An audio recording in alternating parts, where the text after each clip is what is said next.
Bienvenue dans À l'arrache ou quoi, le podcast qui explore la culture agile en entreprise. Je suis Johan Dufour, coach agile chez Equité, et je te propose de plonger dans la culture agile. C'est ta pause pleine d'histoires, d'astuces et de moyens concrets avec des passionnés qui ont du vécu. L'objectif, rendre l'agilité accessible. Ça te donne envie ? Alors abonne-toi pour ne manquer aucun épisode de À l'arrache ou quoi. Prépare-toi à découvrir comment transformer le chaos en succès. Et j'espère que tu vas kiffer ton épisode. Salut à toutes et à toutes et bienvenue sur À l'arrache ou quoi, spécial hors série Equité All-Star. Aujourd'hui, on va parler d'une thématique ultra intéressante et large. C'est quoi un projet agile à l'arrache ? Alors déjà, on a des gros mots dedans, c'est ça qui est rigolo. Et pour en parler, j'ai la chance d'avoir avec moi Julien Storder. Salut Julien. Salut Johan. Comment est-ce que ça va ? Bah écoute, pas trop mal. Moi, j'étais invité pour pouvoir parler de plein de choses et tu sais que j'aime bien parler, donc moi, ça me va. C'est cool, quoi. Ça me fait un espace. Et du coup, pour les personnes qui ne te connaissent pas, est-ce que tu peux te présenter ? Qui es-tu ? Que fais-tu ? C'est quoi tes hobbies ? Ouais. Alors, je m'appelle Julien Storder. Je suis cofondateur et co-gérant d'un groupe de sociétés qui fait du conseil en organisation et du service dans le domaine de l'IT, qui s'appelle RS Group. Et dans ce groupe, on a la société Equité qui fait du développement logiciel sur mesure. Au vu de ton fond d'écran, je pense que tu connais un petit peu cette société. Ouais, j'ai quelques affiliations avec Equité. Et à côté de ça, moi, je suis un ancien techos. Hein. Je faisais du dev logiciel et après, j'ai progressivement basculé sur de la gestion de projet, de la gestion d'humains, de l'agilité aussi. Voilà. Ma dernière grosse mission, c'était chez ADO où j'étais responsable du déploiement en fait de toute la plateforme e-commerce dans les différentes BU. Moi, je travaillais notamment sur l'Italie. Voilà. Ok. Ben, du coup, c'est pour ça que ce sujet, je pense que ça va extrêmement bien nous parler. Du coup, c'est quoi un projet agile à l'arrache ? Alors, il y a le côté à l'arrache. Et moi, j'aime pas trop ne pas mettre de définition. Donc, pour toi, c'est quoi un projet d'entreprise ? Pour remettre au moins le cadre. Ouais. Donc, on est d'accord, on commence par virer le à l'arrache. On en parlera après du à l'arrache. Ouais. On va penser les définitions. C'est quoi un projet d'entreprise pour toi ? Ok. En fait, au niveau du système d'information, tu connais, hein, on est quand même dans des milieux où en fait la technologie elle bouge très vite et tout ça. Nous, on travaille quand même pour pas mal de nos clients sur des clients qui sont présents depuis des dizaines d'années. Et donc régulièrement, t'as des besoins de faire des mises à jour de ton système d'information. Ça peut être des mises à jour technologiques, ça peut être donc technologique, ça peut être juste tu fais des petites montées de version. Des fois, il y a des changements qui sont beaucoup plus larges. Je pense à l'arrivée du cloud, par exemple, tu vois, où effectivement là, ça demande quand même. C'est des projets d'entreprise qui sont beaucoup plus lourds parce que tu passes d'un système où tu avais soit un hébergeur spécialisé, soit t'héberger tes propres machines avec une infogérance dessus, etc. En fait, tu dois trouver le bon cloud provider pour pouvoir faire ça. Et ça te demande quand même des changements technologiques assez poussés. Et après, tu peux aussi avoir des sujets de, j'en sais rien, moi, tu travailles pour un client qui veut conquérir un nouveau marché, et du coup, pour ça, il va développer des nouveaux applicatifs et tout ça. Je pense qu'à partir du moment où on parle de projet d'entreprise, on parle d'un projet qui va être multi-équipe et qui va nous demander un pilotage transverse, tu vois, pour coordonner, pour faire la sensibilisation, la communication, la pédagogie, etc., etc. Oui, généralement, dans les grandes entreprises, en fait, tu as tout dit. Hein. Et c'est bien, en fait, que tu soulignes aussi le côté très technique. Je pense que généralement, ça a tendance à être oublié. Tu sais, le côté pour améliorer, en tout cas, la robustesse, pour que ce soit sécurisé, pour que ce soit à jour techniquement. Oui, il y a des projets, en fait, de migration, d'évolution technique, etc. Et je pense que les gens l'oublient, ce truc-là. Ils ont naturellement tendance à penser projets qui sont liés à une réponse à la stratégie d'entreprise. Tu l'as dit sur le deuxième point, c'est on a envie de faire ça, de s'attaquer à un nouveau marché, de chercher tel objectif, qui sont des objectifs, ça peut être business, et ça, on l'oublie, en fait, le côté technique. Tu vois, pour rebondir un petit peu, peut-être faire un parallèle pour ceux qui pourraient regarder notre petit podcast et qui seraient moins à l'aise avec ça. En fait, ce qu'il faut voir, c'est que le système d'information, c'est un peu comme une maison. Ça s'entretient. Ça s'entretient et il y a des nouvelles choses qui pop tout le temps. Donc du coup, par rapport à ça, on fait des mises à jour. Des fois, il y a des choses légales aussi. À un moment donné, si t'as plus le droit dans ta maison de mettre des chaudières à gaz, et voilà. Pour l'IT, c'est un petit peu pareil. Et tu vas avoir des besoins aussi en termes de sécurité pour éviter effectivement qu'à un moment donné, tu te prennes des intrusions ou qu'on vienne carrément défoncer tout ton SI. Du coup, t'es plus rien qui marche et voilà quoi. Donc, et ça, c'est super important. Elle est cool cette analogie à la maison. Tu sais, moi j'imagine le truc de c'est super, tu vas rajouter plein de meubles parce que tu dis ah ouais j'ai envie de faire une super déco et au final en fait ta maison elle est ultra dégueulasse parce que t'as jamais fait la poussière. Tu vois, du coup l'intérêt est un peu moindre. Ouais mais c'est ça et tu l'as à plein de niveaux. C'est-à-dire qu'effectivement t'as des trucs qui s'usent au bout d'un moment, il faut les remplacer. T'as des choses où effectivement t'as intérêt à nettoyer régulièrement, voilà et à chaque fois en fonction et c'est pour ça que j'aime bien l'analogie de la maison qui m'est venue comme ça là en parlant avec toi. T'es un mec inspirant, Joad. Merci. Ça te donne des idées. En fait, je voulais rajouter par rapport à ça, c'est que t'entretiens pas les choses de la même façon, tu vois. T'entretiens pas tes toilettes de la même façon que ta salle de bain, que ta cuisine, que ton jardin, etc. Quoi. Chaque fois, t'as des usages qui sont propres à chacun et du coup, tu t'adaptes par rapport à ça et tu fais toi-même ou tu fais intervenir des gens s'il y a besoin, quoi. C'est un peu pareil sur le système d'information finalement. T'as raison. Et du coup, maintenant qu'on est un peu plus au clair sur le côté projet, quand on va coller le mot agile en fait derrière, déjà qu'est-ce que tu ressens et deux, ça te dit quoi dans le fond? Je pense que c'est assez bizarre en fait d'associer projet et agile. Je pense que c'est plus une organisation qui est agile plus qu'un projet. Sachant que pour le projet, tu fais intervenir des gens de l'organisation. Donc du coup, c'est plus un raccourci finalement, tu vois, de tout ça. En fait, je trouve ça un petit peu bizarre parce que, tu vois, on parle beaucoup de projets transverses et tout ça, tu vois, on parlait de gap technologique. Quand tu fais un gap technologique et que tu dois faire des migrations technologiques, en fait, tu as un périmètre fini de choses à faire.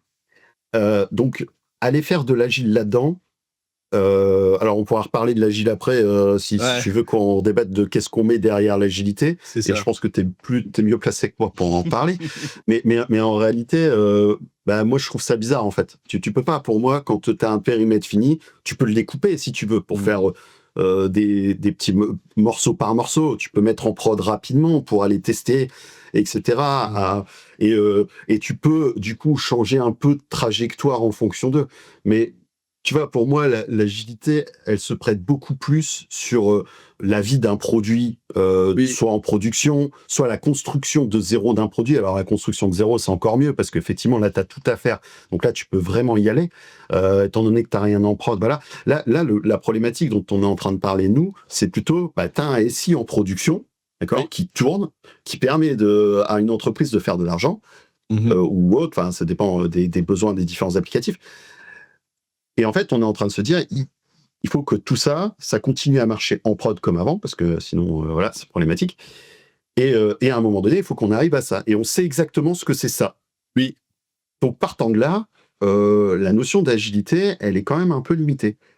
Je suis d'accord. Et je te laisse peut-être nous donner une petite définition de l'agilité, comme ça on pourra en parler. Tu sais, moi, j'ai plus beaucoup de définitions de l'agilité. Plus on avance dans le temps, c'est peut-être un effet de Nick Kruger. Non, mais en vrai, c'est des valeurs. Tu sais, c'est de dire, OK, est-ce que mon projet est agile parce qu'on est passé d'un mode client fournisseur à un mode collaboratif fort. Tu vois, pour moi, en fait, ça fait partie des éléments. Est-ce qu'on est capable de livrer de la valeur, d'aller la mesurer et de se dire, OK, et de créer aussi une liaison, par exemple, avec de la rentabilité, avec un chiffre d'affaires. Est-ce qu'on est capable de s'adapter par rapport à un marché qui est mouvant? Tu vois, pour moi, c'est plutôt ces questions-là en fait qu'il faut se poser. Et tu vois, sur un projet d'entreprise, te dire, OK, ça répond à une stratégie, mais si ta stratégie, en fait, elle doit évoluer parce que en fait, le marché, il a complètement été renversé. Typiquement, il y a une guerre en Ukraine, il y a un Covid, il y a un changement politique qui se passe et où il y a des impacts qui se voient sur le business. Bref, en fait, ces questions-là, elles partent du haut. Et en fait, ton projet doit être capable de s'adapter aussi. Et c'est là, en fait, où ça redescend et l'agilité a aussi du sens. En disant, est-ce que, en fait, bêtement, on va continuer à maintenir l'objectif, sachant qu'on sait qu'on va droit dans un mur et qu'on amène, en fait, plein d'équipes dedans?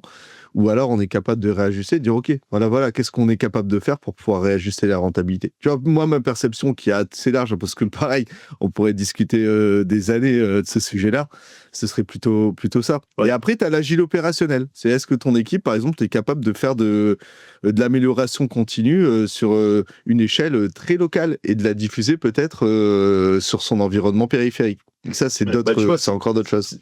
En fait, c'est pour ça que, tu vois, pour moi, la notion de projet d'entreprise agile, ça me paraît un peu contradictoire. C'est que pour moi, tu vois, l'agilité, avant tout, c'est de pouvoir changer très vite de strat. Sauf que, comme on disait, si à un moment donné, tu as bien posé ta strat projet dès le départ et que tu sais de où tu pars et où tu vas, en fait, il n'y a pas trop de débat, tu vois.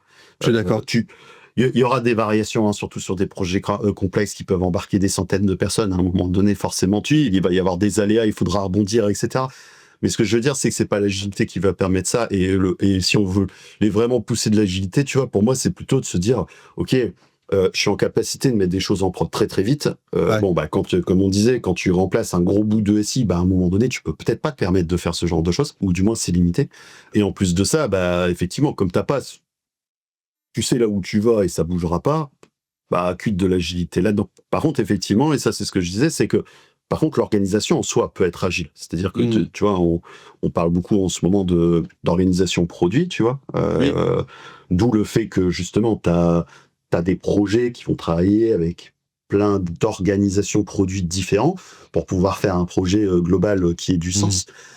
Et qu'il faudra coordonner, d'où le fait que tu aies besoin d'avoir des gens aussi qui font du pilotage transverse sur ce genre de thématique. Et eux, en fait, au sein de leur équipe, ils peuvent, tu vois, travailler de l'agilité et travailler par rapport à ça. Tu vas travailler sur aller choper du feedback utilisateur, tu vois, et orienter le produit par rapport à ça, par rapport aux besoins de l'entreprise, etc.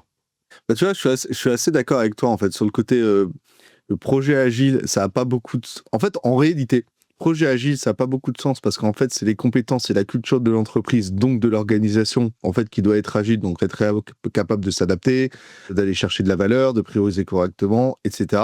Et tu as le côté produit aussi qui est super sympa dans le sens. Et pareil, on parle jamais de produit agile. Je sais pas si tu as remarqué, c'est quelque chose qu'on n'entend pas. Et parce que en fait, l'agilité est quasiment tacite en fait dans le product management. Quand on va parler de feedback court, de faire du discovery, d'aller réinjecter un certain nombre de choses en fait petit à petit. Ouais, c'est ça en fait la pratique agile, la culture agile. En fait, elle explique bien que vous devez réduire les boucles de feedback pour pouvoir justement réajuster, etc. La discovery, c'est ça. On va discuter avec des gens, recueillir des trucs, dire on va tester des trucs, on va améliorer au fur et à mesure. Il y a déjà en fait un fondement qui est extrêmement similaire en fait à ce qu'on appelle la culture agile. Et en fait, moi, je considère même que la culture produit est un des items en fait d'une culture agile qui est beaucoup plus large dans le fond. Oui, puis tu sais, de toute façon, tu vois, pour la petite histoire, moi, avant de faire de l'agilité, j'ai bossé en centre de service sur des projets qui étaient vendus au forfait et qu'on réalisait en cycle en V. Très classique, comme on en avait l'habitude, avec une partie en plus, comme moi je travaillais côté centre de service, donc on faisait le développement sur un centre de service, on était en relation avec des interlocuteurs clients qui eux-mêmes étaient en relation avec d'autres, blablabla, pour arriver jusqu'à l'utilisateur final, qui était très très loin. L'enfer. Mais en vrai, tu vois, donc j'ai fait ça, j'ai fait des projets agiles, tu vois, allez, si je parle vraiment de framework, j'ai plutôt vu du Scrum, j'ai vu des bouts de safe à droite à gauche aussi, tu vois, pour parler plutôt d'agilité un petit peu plus à l'échelle, de gestion de demande, etc. Bref, ce que j'ai remarqué, moi, tu vois, de mes 15 ans de carrière, finalement, c'est que les projets marchent ou ne marchent pas pour les mêmes raisons. Tu vois, quelle que soit la façon dont tu travailles, tu vois. Moi, je faisais du cycle en V, on faisait des daily meetings avec l'équipe tous les matins pour discuter et partager ce qu'on allait faire, là où on était bloqué, est-ce que quelqu'un pouvait aider, etc. Très rapidement, t'avais beau être en centre de service, comme à un moment donné, tu commençais à sentir que t'étais pas sûr de ce qu'on était en train de faire, t'allais discuter avec les gens chez le client, donc tu créais de la proximité. Tu vois Plutôt que de faire des projets pendant 2 ans en mode boîte noire, tu vois, au fin fond d'une grotte, et ben tu livres des itérations, tu testes. Et si tu le mets pas en prod, tu vois, ça on peut en parler, tu vois, la différence entre un MVP et un MMP, tu vois, minimum viable product, minimum marketable product, tu vois, justement pour nos gros projets d'entreprise dont on parlait tout à l'heure, où tu dois faire des remplacements énormes, bah effectivement tu définis un MMP. Avec beaucoup de négociations avec le métier, parce que ça passe aussi quand même à un moment donné par quand tu vas faire des gros changements technologiques, forcément tu vas avoir des régressions d'un point de vue fonctionnel, parce qu'à un moment donné tu vas pas tout refaire et tu ne refais pas tout de la même façon. Ça va forcément à un moment donné leur apporter des choses, mais à court terme ils peuvent avoir l'impression plutôt de perdre en fonctionnalité, donc ça passe par de la pédagogie. Et du coup on en revient sur ce que tu disais tout à l'heure avec ta discovery, tu vois, c'est aussi c'est tout ça en fait, quoi. C'est qu'à un moment donné, ouais. Bon, on est en train de partir dans tous les sens, hein. Je sais pas ce que c'était, putain, mais c'est absolument l'objectif. Mais ça tombe bien parce que c'était ma question suivante. En plus, quand on parle de cycle en V, tu sais, t'as l'image que la plupart des personnes ont du cycle en V bête et méchant, du gros cahier des charges non négociable qui doit être réalisé. On dit ouais, c'est dans 2 ans, et au final, en fait, ce qui a été produit, c'est pas que ça convient pas en fait aux personnes, c'est qu'en fait c'est plus adapté à leurs besoins. En fait, c'est ça la problématique majeure en fait du cycle en V et d'un fonctionnement en boîte noire qui est extrêmement opaque et étanche. Par contre, c'est pas pour ça qu'on peut pas réinjecter un certain nombre de pratiques agiles pour recréer du lien en fait. Et quand tu parles de proximité, d'aller court-circuiter en discutant directement avec les personnes, même si c'est pas livré en production, bah c'est déjà en fait une première amorce. Et après peut-être que oui, on va s'autoriser en fait à livrer des petits bouts et à vérifier en fait que ça correspond bien aux besoins sur le terrain, opérationnellement, sur une prod. Mais ça c'est une manière de fonctionner et c'est aussi une pédagogie un peu plus douce. Tu vois, du coup, la question suivante, c'était plutôt, est-ce que toi, tu as déjà vécu des projets en disant, ah, notre projet, il est super agile, etc. Et en fait, au final, c'était un gros cycle en V déguisé et non négociable. T'as déjà vécu ce genre de truc-là ou pas? Bah, disons que ça dépendait avec qui tu discutes. Des fois, tu vois, cette notion un peu de... Et d'ailleurs, tu le dis bien dans ta question, c'est... En fait, l'agile, ça peut aussi servir, tu vois, comme élément marketing, tu vois. Oui. Un moyen de dire, regardez, nous, on fait de l'agile. Ne serait-ce que pour, tu vois, recruter des nouveaux collaborateurs, que ce soit des internes ou des sous-traitants, tu vois. Effectivement, si à un moment donné, t'es dans un... Tu vois, aujourd'hui, tu t'entendras jamais un client te dire, venez chez nous, on fait du cycle en V, tu vois, dans notre façon de faire nos projets. Oui, t'as raison. Alors qu'en vrai, ça peut être le cas. Et est-ce que c'est grave? Bah, je suis pas sûr, tu vois. Et tu vois, enfin, au-delà de ça, en plus, aujourd'hui, tu sais, toi comme moi, que finalement, c'est plus un certain nombre de bonnes pratiques. En fait, si à un moment donné, tu as une équipe, tu vois, que ce soit une équipe projet, une équipe produit, à la limite, peu importe, qui sait où elle va, tu vois, Oui. avec des stakeholders qui sont présents à des moments clés de l'évolution de ton produit ou de ton projet, que tu vas aller chercher du feedback utilisateur, que ton équipe est autonome, parce que ça, c'est quand même un point qui est crucial, on pourra revenir dessus, parce que c'est quand même un élément qui est super important. En fait, peu importe après, tu vois, ce qu'on considère que ce soit de l'agile ou autre, voilà. Par contre, ce que tu disais tout à l'heure, et ça, c'est super important, c'est plus que le gros problème, en fait, qu'il y avait dans le cycle en V, c'est plus qu'effectivement, en fait, on voulait faire, à une époque, des produits informatiques comme on faisait des bagnoles. C'est ça. Sauf que faire une bagnole, bah, du coup, on sait exactement comment c'est, tu vois, une bagnole. Donc, du coup, on va commencer par concevoir, enfin, faire l'archi du bazar, la conception, machin, etc. Et si tu fais pareil sur l'IT, bah, le problème, c'est que effectivement, ton produit, tu vas le mettre en prod, mais au moment où tu vas démarrer tes développements, en fait, tu te rendras compte que la conception qui avait été faite est même plus... tu vois, on en parlait tout à l'heure, on disait, on est dans un domaine qui évolue tout le temps. Il évolue à plein de niveaux, en fait. Tout à fait. C'est d'un point de vue technologique, il évolue, mais le marché des clients, il évolue aussi. Donc forcément, il y a plein de choses que tu ne ferais pas de la même façon, en fait, à un instant T ou 2 ans plus tard. Donc c'est sûr que si tu t'embêtes à écrire 2 ans de spec, bah t'as perdu 2 ans, en fait, quoi. Tu vois. Ouais, et puis tu vois, tu as aussi un truc qui est aussi important, c'est que le côté je produis un item, un produit physique et je crée du produit numérique. En fait, il y a un truc que les gens ont oublié, c'est que le côté malléable du produit numérique fait qu'en fait, on peut répondre à beaucoup, beaucoup de problématiques. Et toutes les problématiques sont généralement différentes. Donc, te dire, Et elles évoluent aussi beaucoup plus vite, en fait. Une voiture, ça sert à rouler, en fait. Tu veux produire un truc qui sert... voilà. Tu vois, Les gens, ils c'est ce que roulent, ils vont j'allais- se déplacer. Tes problématiques que tu embarques quand tu crées une solution numérique, elles sont nettement plus complexes. Ça fait partie aussi de notre job, hein, de créer des produits numériques complexes pour des problématiques qui sont elles-mêmes complexes. Et ça, c'est une vraie question qu'il faut se garder. Et c'est aussi pour ça que tu as une adaptation qui est nécessaire en termes de réalisation, tout simplement. T'as un vrai sujet autour de la durée de vie aussi, tu vois. Oui. Un produit numérique, tu vois, je lisais un article, bon, ça date un peu, mais qui disait que globalement, un produit numérique, en fait, il reste en production entre 7 et 8 ans, tu vois. Ouais. Ce qui veut dire quand même que t'es pas, tu vois, j'ose espérer quand même que les constructeurs automobiles font des voitures pour qu'elles durent plus que 7 ou 8 ans. Bon, même si les gens ils changent plus rapidement, mais ça, c'est un autre débat, je ne vais pas rentrer là-dedans. J'espère aussi.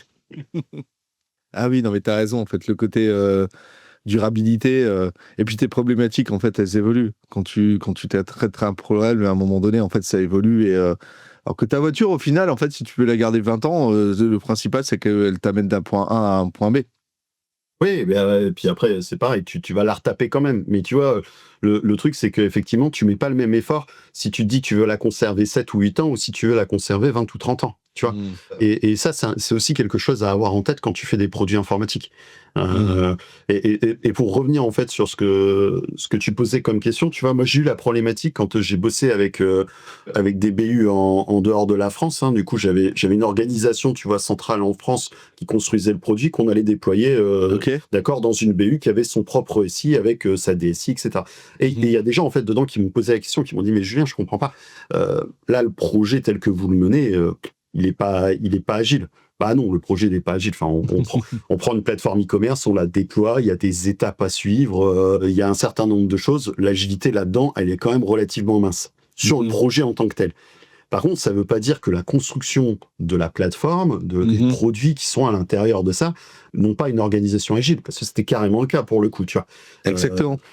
Et ça, du coup, en fait, t'avais, donc c'est ce que j'expliquais du coup aux personnes avec qui je travaillais, c'est que eux n'allaient pas avoir cette partie-là. Et effectivement, c'était pas un fonctionnement agile pendant toute la durée on va dire, de changement, tu vois, pour l'implantation de la plateforme. Mais une fois que ça allait être le cas, là, par contre, ils allaient basculer plutôt sur la partie agile. Et c'est là où, en fait, ils allaient pouvoir travailler avec les équipes sur cette partie-là.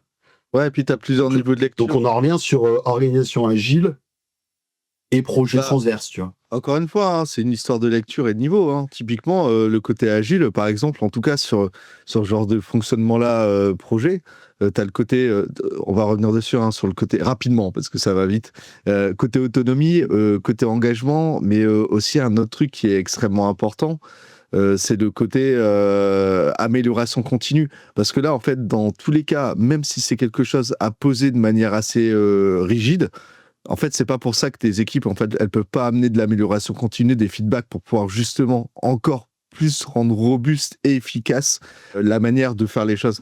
Et ça, on l'oublie, en fait. Souvent, c'est ouais, mais en fait, on doit faire évoluer le produit. Non, mais en fait, si tu t'améliores en termes de fonctionnement dans ton équipe, t'es déjà en soi agile parce que tu vas ramener d'autres choses, etc. Et souvent, les gens le zappent, en fait, et ils ont une concentration qui est uniquement sur ce qu'ils produisent, mais sur leur mode de fonctionnement, ils ont parfois tendance à l'oublier. Ça, c'est une vraie question. Mais sur l'autonomie, il y a aussi le côté engagement. T'as raison, hein. Même sur un projet qui semble pas agile de manière naturelle, si t'as des équipes qui sont pas autonomes et qui sont pas engagées, bah, en fait, tu peux pas y arriver. Enfin, c'est ultra compliqué, je pense. Tu vois, on parle quand même de projet, tu vois, comme je disais, quand tu parles de projet qui embarque des centaines de personnes, à un moment donné, tu vas te retrouver avec des dizaines d'équipes, il va falloir les coordonner intelligemment, il va falloir qu'elles comprennent là où elles vont, pourquoi elles y vont.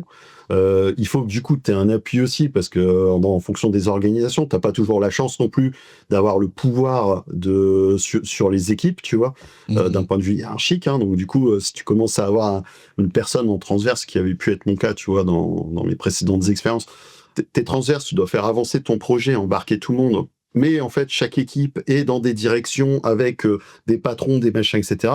Il faut que tu arrives à embarquer tout le monde, en fait, quel que soit le niveau. Donc, ça passe par de la pédagogie. C'est important aussi que tu un appui, en fait, de la direction, du top management sur le sujet, qui explique aussi à quoi sert ton projet, pourquoi c'est important de le faire.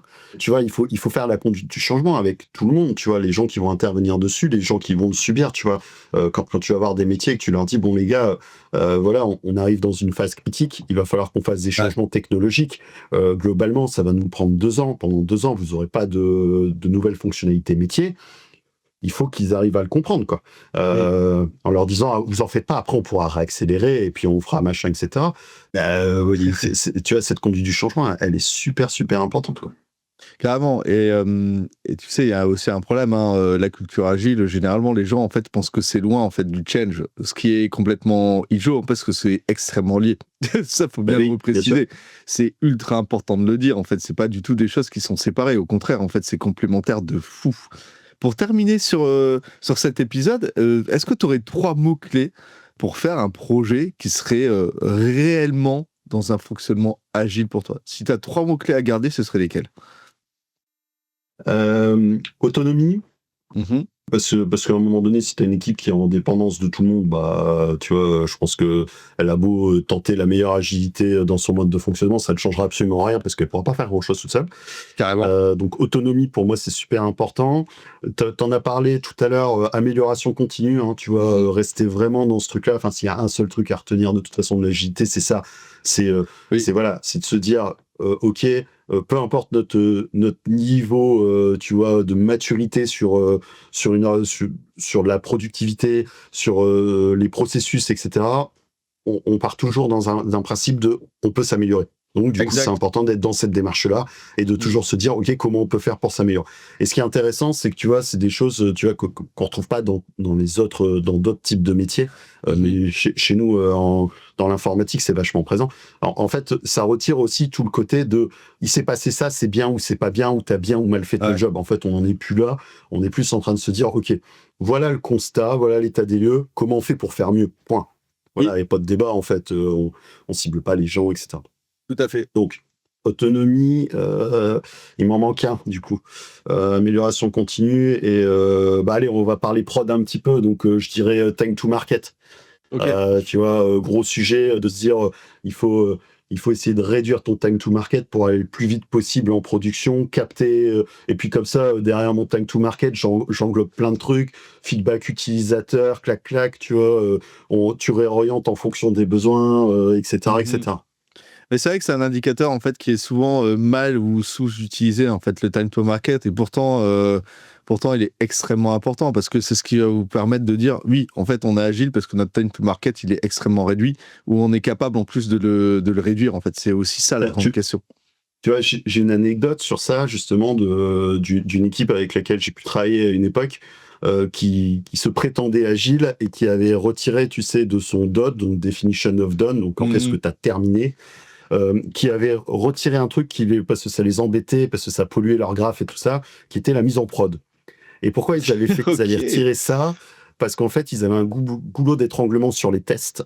Parce qu'il y a une problématique d'organisation, et du coup c'était le PO qui testait, machin, etc. Il avait peu toujours le temps, donc du coup t'avais un goulot d'étranglement sur les tests. Et du coup, si tu veux, les mecs ils produisaient vite, pouf, ça rentrait en recette, et en fait il se passait plus rien, quoi. Et puis ça les embêtait, voilà. Donc ils ont retiré ça, et puis ils avaient des magnifiques graphes et disaient à tout le monde, regardez, on produit.